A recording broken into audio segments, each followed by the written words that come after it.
Shaitanir Rajim. Bismillahir Rahmanir Rahim. My fellow Gambians and my fellow UDP brothers and sisters, this is Yunus Hydara, a concerned Gambian and a bona fide UDP member. This is the first of the series of speeches I'll be making online regarding the path forward for my country and for my party. And I implore your kind attention and to listen to me with an open mind. First of all, it has been an absolute honor to be invited to the UDP Spanish Convention. It has been a privilege to be able to attend the occasion and meet with party leader, party officials, and party members. I was deeply touched by the genuine love and affection I received from the party members. But more importantly, I was greatly inspired by these party members who are doing remarkable work out of the limelight, seeking no recognition, but driven entirely by love for party and love for country. And from the bottom of my heart, I'll say thank you very much. Overall, the Spanish Convention was a success, thanks to the organizers and fundraising team led by my good brother, Mamadou Coulibaly. When the Spanish Convention was first announced on the UDP online banter bar, I immediately commented to say that I will be attending the occasion, inshallah. And I meant it. I also donated my money towards the preparation of the event. And subsequently attended the event, paid from my own pockets. I went to Spain looking forward to a nice event that will be characterized by inspirational speeches, policy discussion, and ambience with the party members, and to help in any way I can to raise funds for the party. My fellow UDPians, to my dismay, an event that was supposed to be used to foster unity and cohesion in the party was used as a platform, both in public and private deliberations, to throw shade and venom towards a colleague, an executive UDP member, and a current mayor. Talib Bensouda's only crime to these people is that he is running the most functional municipality in the country that is yielding results despite the constraints. And he is loved by many as a result, both in the UDP and outside the UDP. This was why he was given another mandate, despite the incumbent's desperate effort to corrupt him into switching allegiance to the NPP, and used all means to stop him from being re-elected. The people see in him commitment to duty, decency, focus, and dedication to public service. And to the UDP, the party that made him who he is today, he remained absolute loyal to. The unnecessary attack on him by his colleague I found very unfair, which is why I had to speak up. I am not speaking to divide my party. That's never my intention. I spoke to highlight a problem that is already in public, and I asked for it to be addressed before too late. Because if this problem is not diffused and addressed, it will explode perhaps at some point closer to elections, and that is in nobody's benefit. But fellow UDPians, this is not about Talib, as I believe Talib is more than capable to defend himself. And no, it's not about me having an agenda either.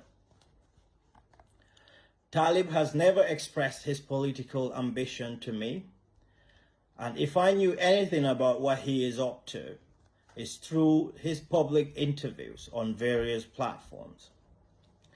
Few months ago, however, I saw a public discussion around the subject of UDP flag bearership, triggered by Rohit Malik Low, who alleged that a potential coup was being orchestrated within the UDP.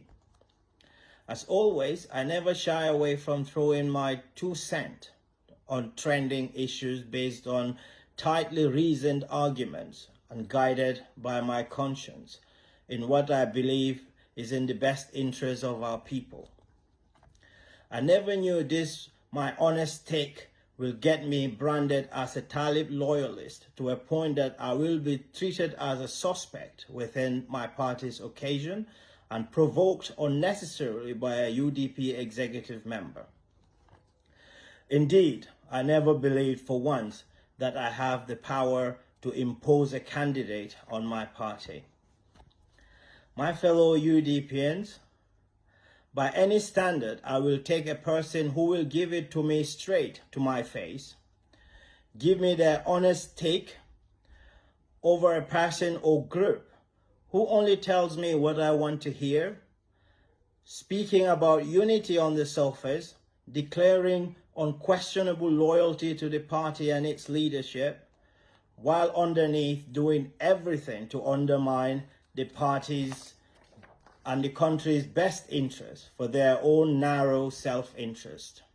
These are the people who are really dividing the party. But like I said, this is not about me or Talib. This is about the sad and unfortunate situation we have in the country that is characterized by moral and economic decadence and indifference to the plight of the people,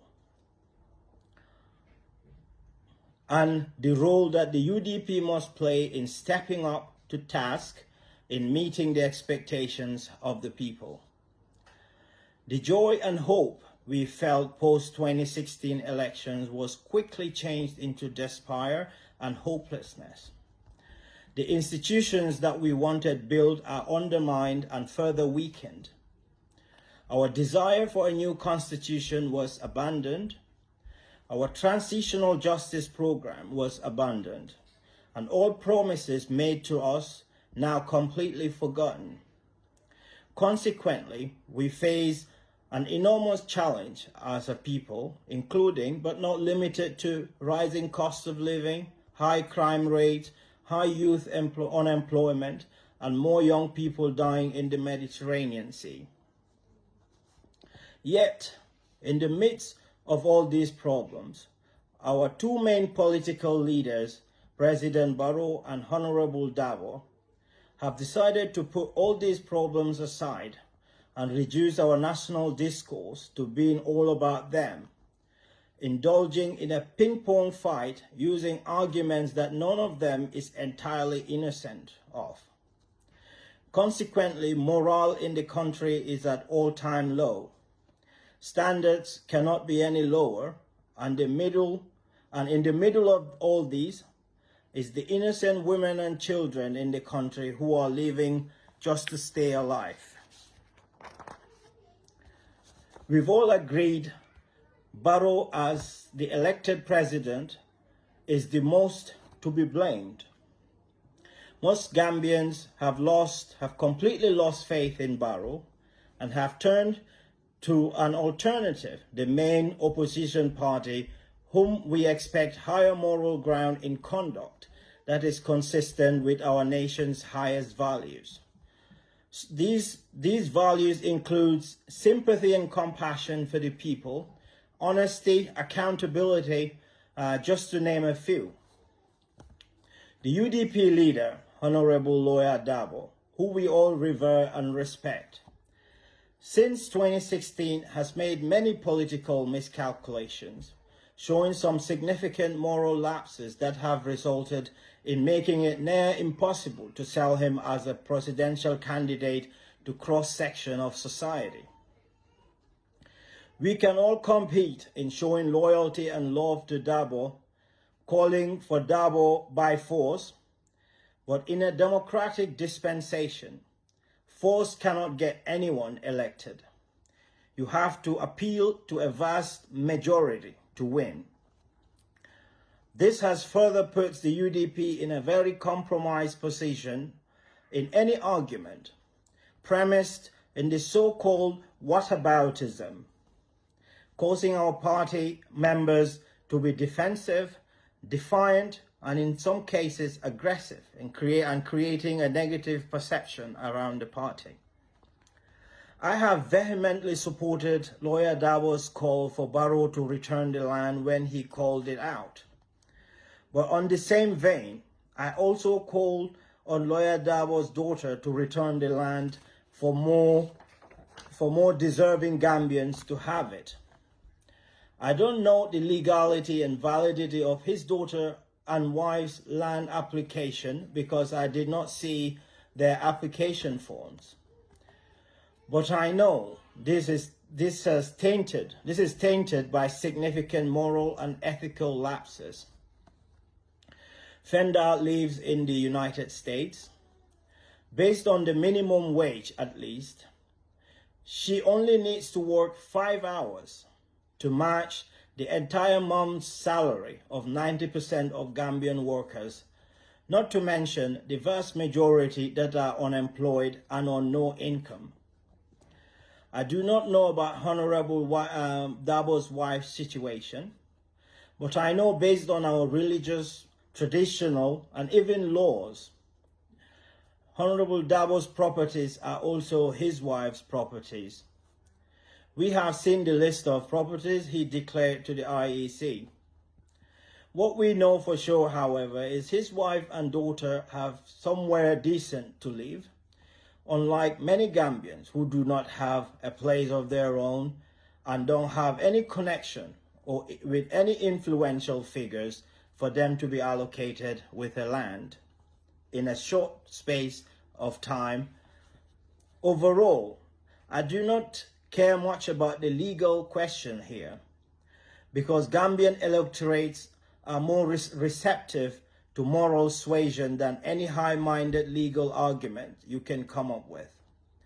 In my book, this has further diminished Dabo's election prospects and has further reinforced the perception that politicians are inherently dishonest and only in it for themselves and nobody else. There is a reason Fenda and his wife did not apply for land prior to 2016, because their best chance of successful application was after 2016.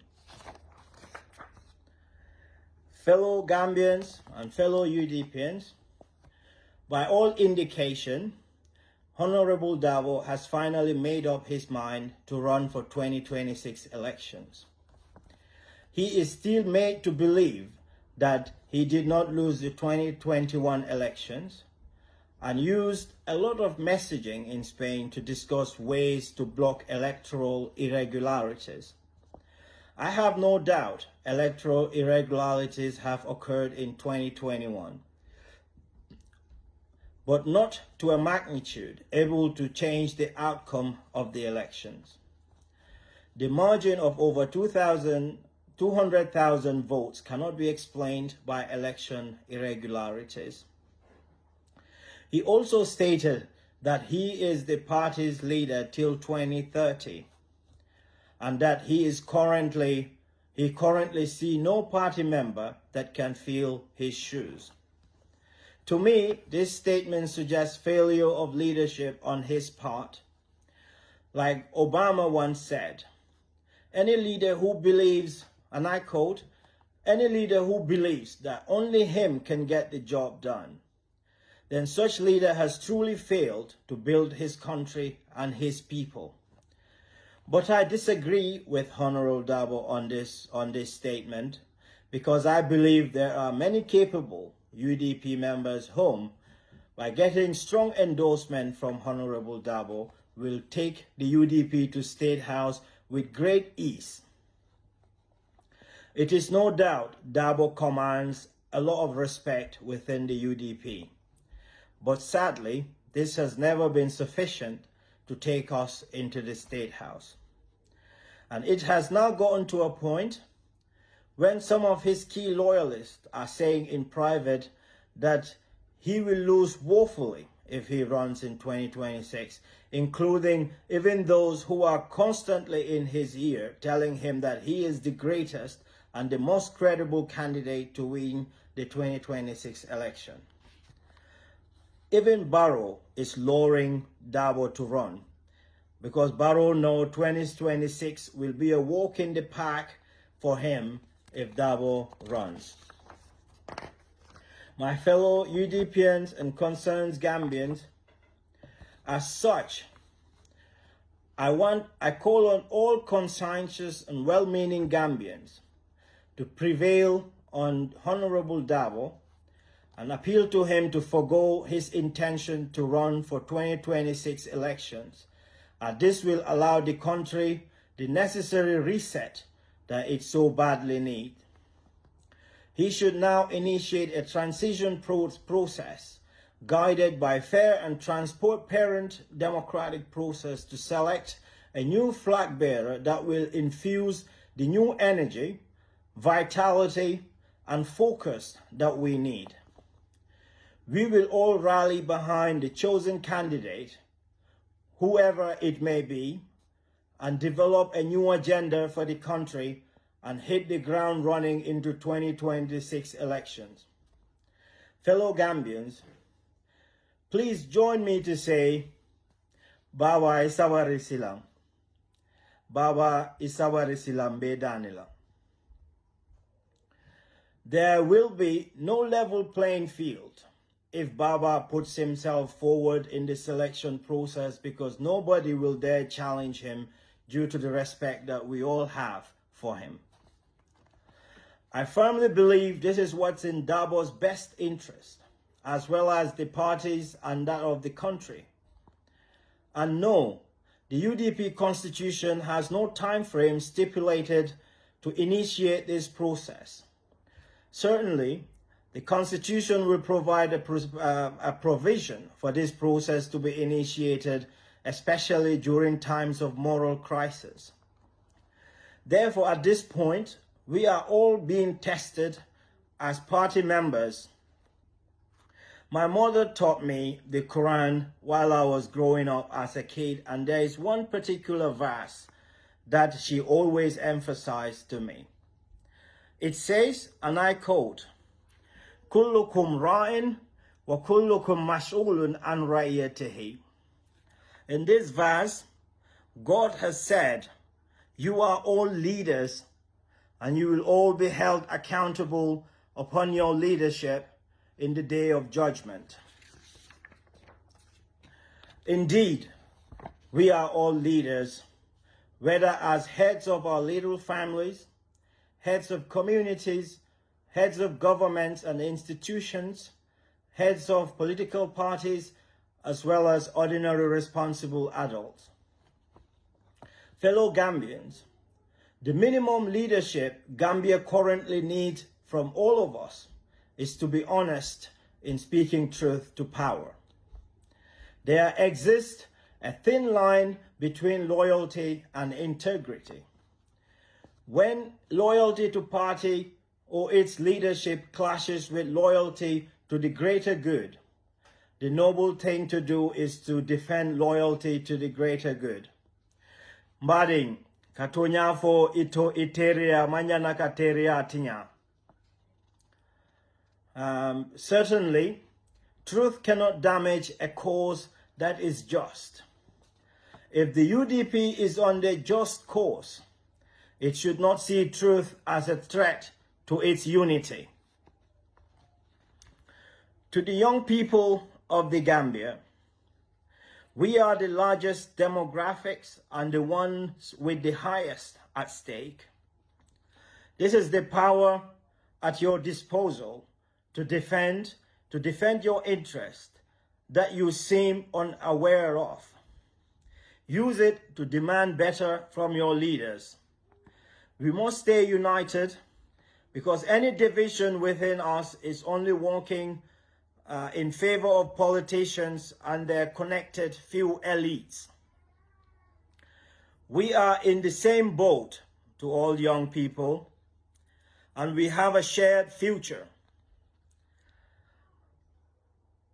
Foster the courage to speak up for what is right, at least. As our erudite brother Dr. Babagale Jallow once said in his write-ups, if you are standing upon the truth will keep you standing. So fear nobody in speaking the truth. Speak your conscience in defense of what is right. What have you possibly got to lose? The country has already hit the rock bottom. It can only go up from here. My fellow UDPians, I would like to say to you that I am more UDP today than ever before. The UDP is a party that's been part of my life since childhood.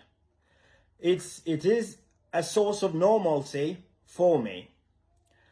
Like Obama once said, it's only when one decides to embark on a cause greater than oneself, they get to find a community and purpose for their lives. In the UDP, I have found a community where unconditional love is readily given. But more importantly, in the UDP, I have found purpose for my life. A purpose premised on ushering a better Gambia that our children will be proud of. Along the lines, definitely, mistakes were made, and I had publicly expressed my displeasure for some of these mistakes. But one thing is for sure, that I've never lost faith in the party. Fundamentally, I also had a lot of disagreement policy-wise with Honorable Dabo while he was in government. And this mainly due to his lack of action to promote the agenda of the victims. I have called on him many times on social media for him to use his influence on the UDP-dominated parliament to formulate a policy to provide respite for the victims, such as financial support, medical or psychosocial support. This has never happened, and many victims have died before the end of TRRC, and many still await justice and adequate compensation. Certainly, folks like Solo Sandeng's family, Sukai Dahaba, Dogoinjai of blessed memory, were never allocated with the land. From today going forward, fellow Gambians and fellow UDPians, my advocacy will be to appeal to Honorable Dabo to facilitate a way forward towards producing a viable candidate for 2026. If this did not happen and Dabo runs for elections himself, I swear to God he will lose again, and history will not be kind to him. But if he facilitates a viable candidate, the UDP will see an astronomical boost in support never seen before. The party will win and it will walk into the State House. And Honorable Dabo will have his wishes ushering in the new, in having a better Gambia. This advocacy will be guided by decorum, respect for the elderly in line with our religious and traditional values, and most importantly, it will be guided by conscience. So fellow UDPians and concerned citizens of the Gambia, I am now asking you not to support me. All I'm asking you is to speak up honestly on your best and most genuine judgment in deciding the way forward for the party and for the country. And no, this is not about me looking for opportunity to earn a living from public service, as some will say. Indeed, over the past 10 years, I have worked hard to develop myself through the academia to qualify into a field that is currently at the tip of global demand. Indeed, if I wanted a job from the government, many efforts were once made for me to join the incumbent party where I will have the opportunity to serve in positions. And less than 6 months ago, I was contacted to send my CV, which will be given to Barrow. A gesture I respectfully declined. And those who are saying I'm looking for attention, I will tell you today, I need no one's validation because I already believe that I am valid. My beautiful family remains my greatest source of joy, comfort, and strength.